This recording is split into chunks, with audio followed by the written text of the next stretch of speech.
Short notes में देखते हैं अवध का इतिहास और स्वतंत्र अवध की स्थापना से लेकर ब्रिटिश साम्राज्य में विलय तक। तो आइए स्टार्ट करते हैं। यहाँ पे अवध का जो स्वतंत्र अवध का स्थापना हुआ वहाँ से पहला नाम आता है शहादत खां का। देखिए, जो स्वतंत्र राज्य की स्थापना जो है 1722 ईस्वी में शहादत खां ने की और फैज़ाबाद को अपनी राजधानी बनाया और इसने नादिर शाह को दिल्ली पर हमला करने के लिए आमंत्रित किया और इसका भेद खुलने के डर से आत्महत्या कर लिया। देखिए, जो स्वतंत्र अवध राज्य की स्थापना हुई वो 1722 में हुई और किसने की थी? शहादत खां ने। और सफदरजंग नेक्स्ट है। सफदरजंग जो मुगल बादशाह अहमद शाह ने अपना वजीर बनाया, अतः जो है यह नवाब जो है वजीर के नाम से जाना जाता है। और आगे है नेक्स्ट सुजाऊ दौला। देखिए, इसके समय में बक्सर का युद्ध हुआ। जो सुजाऊ दौला था उसके समय में बक्सर का युद्ध हुआ और इस युद्ध में अंग्रेजों के विरुद्ध सुजाऊ दौला ने मीर कासिम का साथ दिया, किंतु युद्ध में पराजित हुआ। देखिए, और अंग्रेजों के साथ इलाहाबाद की संधि की और इस संधि के तहत अवध अंग्रेजों के मित्र राज्य के रूप में स्थापित हुआ।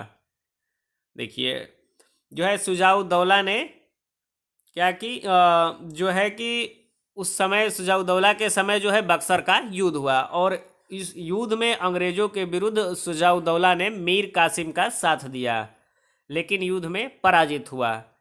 तो फिर अंग्रेजों के साथ इलाहाबाद की संधि की और इस संधि के तहत अंग्रेजों के मित्र राज्य के रूप में स्थापित हुआ अवध।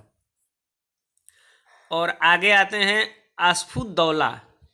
आसफुद दौला इसने अपने राजधानी लखनऊ बनाई और वहाँ एक विशाल भवन इमाम बाड़ा का निर्माण कराया। देखिए, इमाम बाड़ा का निर्माण किसने कराया था? आसफुद दौला ने, और अपना राजधानी जो है लखनऊ बनाया। और देखिए, आती है बात वाजिद अली शाह की। वाजिद अली शाह, देखिए यह अवध का अंतिम नवाब था। अंतिम नवाब जो अवध का था वाजिद अली शाह था।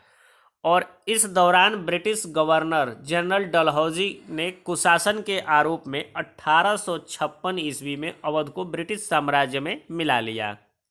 देखिए, जो अगर बात करें तो ब्रिटिश अधिकारी, देखिए आउट्रम के नेतृत्व में एक सरकारी रिपोर्ट प्रस्तुत की गई और जिसमें अवध के शासन की आलोचना की गई और इसी रिपोर्ट के आधार पर देखिए अवध का विलय हुआ ब्रिटिश साम्राज्य में।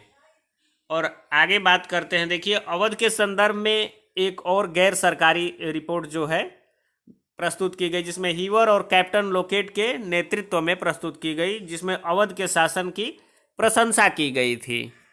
तो ये स्वतंत्र अवध का जो इतिहास था और आज के लिए इतना ही। धन्यवाद।